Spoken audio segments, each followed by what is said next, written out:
Hello. It's Tuesday. It's Tuesday, my dudes. Happy Tuesday. Tuesday is the day to wear blue. It's a blues day. Tuesday. Anyway, it's been a bit since I recorded one of these. By a bit, I mean like a week. But I'm excited. I am also exhausted. I am excited and exhausted. I just got out of, was it 5 or 6? 6? Wait. There's 4 in that one. I think 6 or 7 showings for different homes. A bunch of showings. And I am excited at my future prospects. But I'm also a bit hesitant and a bit leery and a bit, not confused, but undecided. And so today I wanted to talk about decision making and how to do it. What are some processes for making decisions, for taking what you value, and when you have a bunch of information thrown at you, how do you condense that down and boil it down into things that you can make actionable decisions on? Especially the more complicated, the more you need to make decisions. The more complicated the decision is, the more you need to plan it out, think it out, and consider the cost of the decision. So, we're going to talk about decision making, and this is very much so for my own sake. Because like I said, I just visited 6 or 7 homes I'm trying to buy. And so it's refer back to my podcast and $20,000 and what to do with it if you want more context. But I toured a bunch, and it's a hefty decision. There's also, I think, some units coming up tomorrow. I have to debate if I'm going to go see or not. Probably not. I don't know. I'll talk to my agent. But first things first, with any major decision, you need to first identify what is the decision. And that sounds like a no-brainer, but some people get so caught up in the stress and thought of the multitude of things they need to do that they forget the actual, what is the decision that needs to be made? What am I trying to do? First things first, figure that out. Put it in the words. Write it down if you have to. What is the goal of this decision to be a decision about? So, if you're trying to decide which grocery store to shop at, whether you got a Whole Foods near you, which is expensive, but more natural produce, versus a Lidl or a Aldi, which are brothers, by the way, that both started grocery food chains. But if you have something like Whole Foods, which is more expensive but more natural, versus a bargain grocery store, how do you make that decision? Well, what is the decision? Where am I grocery shopping? Which implies that you're grocery shopping. So you've already decided to shop. And that's a basis of decisions, is they're often rooted in other decisions and the outcomes from other decisions. So helping pick that apart too is crucial to decision making. See the roots. See what your decision is. See what it's rooted in, what's motivating it. So for my case, I'm trying to buy a home. Well, why am I trying to buy a home? What's the root of that? The root of that is my lease ends in July, and I no longer want to rent because I feel that renting it's useful for a time if you are in a situation where you need to be flexible, but once you start planting roots, like you have a secure job, or you're building a family, or whatever context you're being called to is a more permanent one, then it is more wise, I believe, financially speaking, to no longer rent and to consider purchasing. Buying property, buying a home. Something more, not permanent, but because you can sell houses, just something that you own versus rent. Because renting, you're not building equity. It's great though, it gives you a lot of freedom. But when you're in a point of your life where you've made decisions where your freedom is now restricted, in a good way, then buying is more wise. So that's motivation one, is my rent's coming up, or ending in July. I want something before that so I can move from my current residence to a new home without having to do weird interstitial housing with my parents' house or friends or family. That's motivation 1, and the financial aspect too. Motivation 2, I want to host, and you can host in a rental, nothing wrong with that. You can host in a condo, you can host in an apartment, you can host in a standalone house, you can host in a townhome, you can host in a garage somewhere with your buds drinking beers or whatever you're into. And I got Southern there on intentionally. But yeah, you can host anywhere. So, but that is a prime motivation for like buying, is you get to kind of set the terms of the hosting more so than if you were renting. You have more freedoms with hosting. It's probably the best way to put it. You can change things up. You can decorate certain ways. You can have pretty much anyone you want over. If you want pets, if you own something, you typically can have pets. Occasionally, though, you'll have homeowners associations or condos you got to deal with, and they might disallow it. But for the most part, if you own something, you have a lot of control over it. And control isn't the most desirable thing at times, but because with control comes responsibility. But if you're willing to take that on, then buying is better than renting. Usually.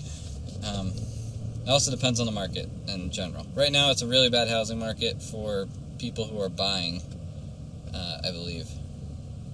Interest rates are really high, and houses are like across the board 30% more than they were 2 years ago.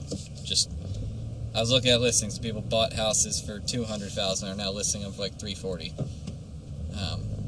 $320,000, and the like, and they're selling.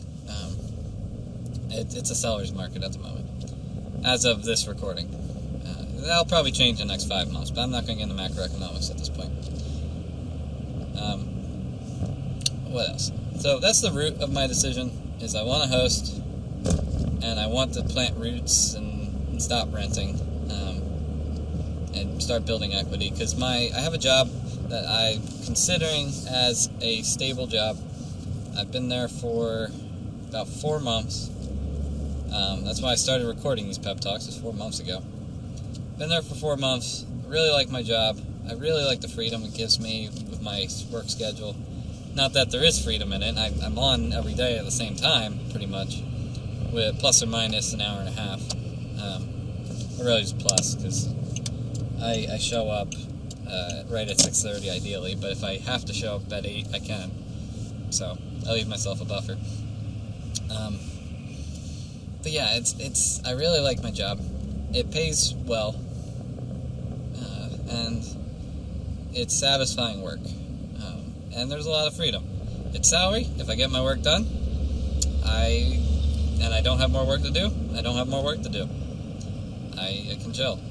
If I'm in the office, I feel a bit more pressured, like I need to do something or hide the fact I'm chilling. But if I'm working from home, and there's nothing to do besides really nothing to do, then there's nothing to do.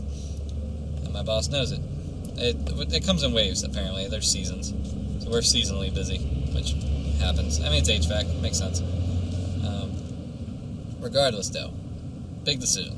So, step 1, identify the roots of the decision and what the decision is. Step 2, lay the cards out on the table. Information gathering is your best friend. You want to make an informed decision. You want to have as much information as possible about the decision-making process, especially a complicated one. Complex, large, complicated one. So in my case, I kept notes on the houses I toured. And for every house, all 6 or 7 of the units, I kept track of the listing price, how many beds and bathrooms it was, the HOA if there was one, and then also the, I did keep track. I kept track of which direction the windows face in the house for sunrise, sunset, circadian rhythm purposes. And pretty much all the units I had west-facing windows, which is weird. Not all of them were consistently west-facing. But that means that sunsets will peer into your house, and it will be very bright at night, but pretty dark in the morning. So that's a consideration for some people. Taking a drink, one sec.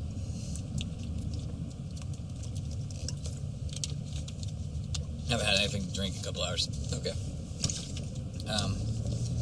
That's information I gathered. I thought there was one more thing I wrote down for everyone. But I noted which ones needed work. Oh, square footage. That was the other factual information piece, was square footage. Because you can correlate square footage to dollar amount, too. But that's not the only correlation. Like, there was 2 units that were pretty much the same HOA, pretty much the same price. They were like $3,000 off of each other. Both 2-bedroom, both 2-bathroom. And there was one unit, it had a bigger square footage, but because of how it was subdivided, it felt smaller. The other unit was much more open, but the rooms were actually smaller, maybe like 10% smaller. It was 10% smaller as an entire condo, but it felt comparable or bigger. So it's not a hard and fast rule. But this is, again, applying to housing. You can apply this to other things. So back to the grocery store analogy. If you're trying to decide which grocery store to shop at, and I'm using this analogy because we all need to eat. This is like a common thing to humanity, especially in the U.S. Like, we get our food from grocery stores or online. We don't work our own fields typically and slaughter our own cattle or fish. People fish, but not for a living and not for their own food. The making an informed decision with a grocery store, you might need to know how far away is it. You probably don't need to pay tolls, but do I need to pay tolls? What kind of parking is there? Do I need to pay for parking? There's a Safeway near my house with a parking garage that you need to pay for. And there's a Whole Foods with an open roof that you don't. And there's a Trader Joe's with another parking garage, but that one's free. That's a consideration. You need to consider the variety. If you're looking for a bunch of things versus a few things, which store is going to be better for that? You need to look at price. Some stores are more expensive than others. Like with the Whole Foods Lidl example, or Aldi example. Aldi and Lidl are very affordable. Whole Foods not so much. And though you pay for quality, so not always, but sometimes. If you want quality, good food, go to Wegmans. Or in fact, there's Costco and BJ's are an option. And Sam's Club. Do you want wholesale versus normal standard grocery store? These are all considerations, and they're important. But they're all information gathering. They're laying the cards out on the table. You want to figure this out. If you're picking between 2 grocery stores, and there's you need to pick up 30 food items, but 2 of them you can find at one store, and the other 2 you can't find at the other store. Then that might influence your decision making. Can I pick these up at a later date, or do I need them immediately? That's going to depend. An example of that would be like my grandmother makes spring rolls sometimes, and to get the spring roll outer casing, it's not really a casing, but you know what I mean. It's almost like a tortilla that's really flat and made of rice flour. But to get that, most grocery stores don't carry that, but there is a grocery store near their house in the city that does. And so when they need that specific item, they go to that specific grocery store. And that's a consideration. So that's step 2, is laying all your cards on the table. In my case, lots of information gathering. I also took notes on how the general feels, like, oh, this bathroom needs updating, or this living room has genuine hardwood, or this kitchen is really updated and really nice, or this one not so much. So I took general notes like that too, just more information gathering, because all of them are going to blend together in my head after today. I'm also very tired. I'm on less than 6 hours of sleep 3 days in a row. You need to sleep. I've had rough sleep the last few nights. It's a mix of people contacting me pretty late in the day, waking up early for work, long drives, and staying up doing things past when I should. It's a multifaceted reasons, but yeah, that's a consideration. Yeah, so once you have identified your decision and once you have laid your cards out on the table, the third thing is you need to assign weights or assign value or assign importance to the aspects of your decision if it's a big, complicated decision. So I use something called the decision matrix. I think in spreadsheets, it doesn't work for everyone, but what that is you lay out your decision, you lay out all the points of it, of things you care about, and then you put the different decision options across one axis and the weights the other, and you assign values of and you rate them against each other. So if you're rating grocery stores, let's say you're rating Whole Foods, Safeway, and Aldi. You might have a decision for price, where, let's say, Aldi is the best for price, so that will be a 3. Safeway's in the middle, that'll be a 2, and Whole Foods is the worst for price, so that's a 1. Cool, because you're comparing them against each other. And then maybe you have distance. Maybe Safeway is really close, so it's a 3. And Whole Foods is second closest, 2, and then Aldi's is far, it's a 1. Let's do one more category, because I can keep this math in my head. Right now, Safeway's at 5, I think. Whole Foods is also at 5, and Aldi's is at 4? No, Whole Foods is at 3, Aldi's is at 4, Safeway's at 5. So right now, Safeway's in the lead with the decision, if you're adding up the values. And then maybe variety is the last option. Whole Foods is the best for that. So Whole Foods comes out with a 6, because you're adding 3 to it. Let's see. Oh, I need to get over. I'm still driving. Safeway has good options. That's a 2, so that's up to a 7. And then Aldi's is the worst at 1. So in which case, even though Safeway wasn't the best really in anything, except maybe being the closest, it ended up winning the decision if you were to just add the points up, because it holistically hits things consistently good compared to the others. It doesn't have extremes. So Safeway might be the best grocery store in that case to go to if you're making that decision. Same thing with a house, except the more units you have, the more complicated it gets. Also, your weights don't have to be equivalent value. Distance could be a more important factor than variety, in which case maybe you double it, or it's 1.5 times as important, whatever.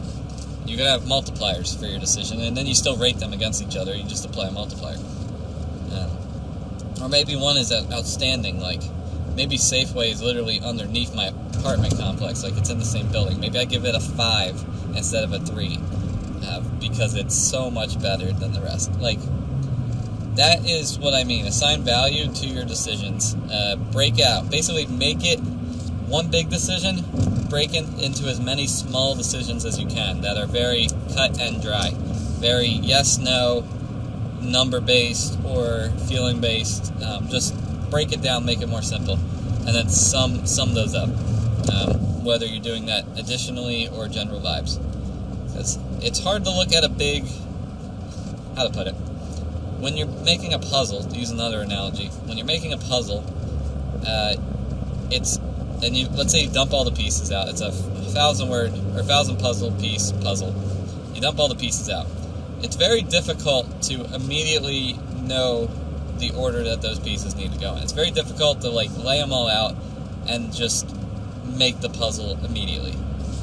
You need to look at the puzzle. You need to look at the picture on the box. And you need to do piece by piece, and maybe you get the edge first, and then you start doing the center, and you're looking for colors that match.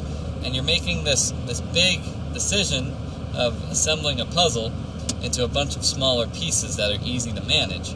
And eventually, when it all adds up together, and you put things that are next to each other and nearly each other,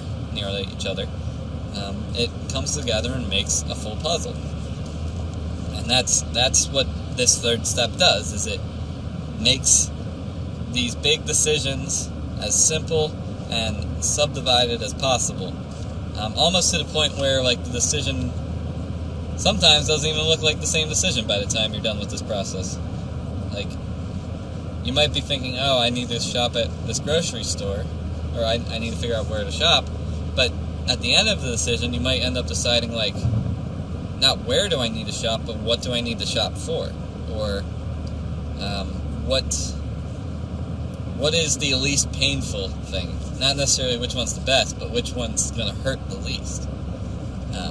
That's another type of decision making that we actually were taught that in aerospace, because there's a saying in car mechanics and a saying in engineering that it can be good, fast, or cheap. Pick two. And you can't have all the best of all the worlds. Good, fast, cheap. Pick two. And so sometimes you need to minimize the damage amongst all three, or all however many decisions you have. Ideally, you're a positive person picking for positive reasons, but there are negative things sometimes. And you're trying to make the best of the worst decision. It's kind of like presidential elections. They always feel like the best of the worst decisions. But I'm not getting into politics right now. That's just, the last couple of years have been feeling that way. Anyway, what else? I mean, once you have it all together and you've all summed it up, you need to take your mind out of spreadsheet mode and you need to go back into human being mode. You need to look at the big picture now that it's put together and you got your pieces and you have your numbers, you have your decisions broken out, and you need to take a step back. Step 4 of decision making, take a step back. Step 1, identify the decision and its roots. Step 2, get the big picture, gather information. Step 3, make the decision small. Make smaller decisions. Subdivide it, break it up. Step 4, take a step back. And you need to do that because you need perspective. You can get so caught up in the micro decisions that you forget what you're trying to decide overall and how it meets your goals. Because what you might do, if you're good at this, is you'll compare each little decision and importance as you're assigning values to your main roots and the main causes for why you're making this. So, like, if I was doing this right, I would compare, okay, how far is this from my work compared to, okay, I'm trying to host with my house. That's a big decision. I know this is a distance from my work, but is this going to be awkward for people to get to? Like, if I'm in a condo on the 17th floor, how easy is it for people just to pull up and show up? You know, like, it's convenient for my work, but is it convenient for my goals? That's something like that. If you're doing it right in step 3, it's not a problem. But step 4, you still need to take a step back. Look at the big picture. Practical example of this in my life. I applied to 4 colleges when I was looking to go to college. Now, college, one of the big decisions of your life if you do decide to go. And where you go is a big decision because it can influence where you live, what job you do. It's a big decision. So I did a decision matrix for colleges, and I followed these steps, which I hope you're finding are wise and practical. But I followed these steps, and it ended up rating, I believe it was Embry-Riddle Aeronautical University was number 1, which is in Daytona Beach, Florida. Missouri Institute of Science and Technology was number 2, which is in Rolla, Missouri. It's middle of nowhere, Missouri. UMD, University of Maryland, College Park, was number 3. And Georgia Tech was number 4. Luckily, Georgia Tech was the one that denied me because they really recruit like 85% in-state, or 87. It's really high. And so there's a very high competition for out-of-state people looking to get to Georgia Tech. Also, the price is insane for out-of-state. So I took a step back, and I looked at all these decisions, and I was like, okay, Embry-Riddle has a 42. Missouri has a 39. UMD has a 37, and Georgia Tech is like a 27. Okay, Georgia Tech is obviously the worst. Missouri is kind of in between Embry-Riddle and UMD. They're all pretty close to each other. They're all like within 5 of each other. They're all within 15% of each other, give or take. Like, they're they're roughly similar. And this is the human side of me taking a step back and thinking, like, you know, I could do any of those three and still be satisfied, I think. I could be happy. It would be a good decision with any of those three. Because they're also, like, yes, Embry-Riddle is the best in my matrix, but what's the cost of that? Well, I'm going to be moving away from my family. I'm going to be moving to Florida. I don't like Florida. Florida's a hot, flat place. It's humid. It's not the climate for me, which was a factor. Climate was a decision maker. But I gave it more value than I gave some other decisions because I knew it would affect my day-to-day life. And I'm like, I don't know. Embry-Riddle, I could do it. Let's look at the other options. Missouri, okay, semi-mountainous, not bad. Maryland, if you don't like the weather, give it 15 minutes. It'll change. And I ended up, because of tuition was the other major factor, besides climate, tuition and the program. Like UMD's I think it's top 12 or 11. I think it was 11 best aerospace program in the U.S. when I went there. Embry-Riddle was like top 2 or top 3, and then Missouri was top 20 somewhere, I think. But it was a big decision, and I ended up deciding my third place choice was University of Maryland. So I just got home, but I'm going to keep talking. I ended up going to UMD, and I don't regret it. I love that I got to be close enough that I could go home on any given day of the week if I really wanted to. But I was far enough from home that it felt like I was separate and detached. I always had an excuse if I never needed to be back for things. It was an hour, and an hour drive is doable. I do it every week, but it's just enough distance that you don't need to feel pressured to show up all the time, and no one expects you to. So Maryland was a really good choice, and that was I had to take a step back from my decision-making process and add my humanness back into it. So that's step 4, is take a step back. Step 5 sums it all up. Make the decision. Step 5, make the decision. At the end of the day, you presented this decision to yourself or to whoever else you're presenting it to, and you can break out all these things, but you don't want to be stuck in limbo, in cost-benefit analysis mode where nothing gets done. Like, you need to make the decision. Whatever it is, just push yourself. You have to say yes or no to something. You need to take action. And that can be the hardest thing, because even though you've laid it all out, even though it's really complicated and you've made it as simple as possible, even though you've thought about it from a human perspective, you counted the costs, you've identified why, your motivations, you still can get stuck not making a decision because it's still a stressor and overwhelming at times. Step 5 is make the decision. So, yeah. I hope my 5-step program of making decisions, decision-making, and how it works helps you. Please continue to listen to these. I hope that this is practical wisdom. I hope it entertains you. And I hope that you can continue to use it in your life. Thanks for listening. I'm going to go eat some pizza. Goodbye.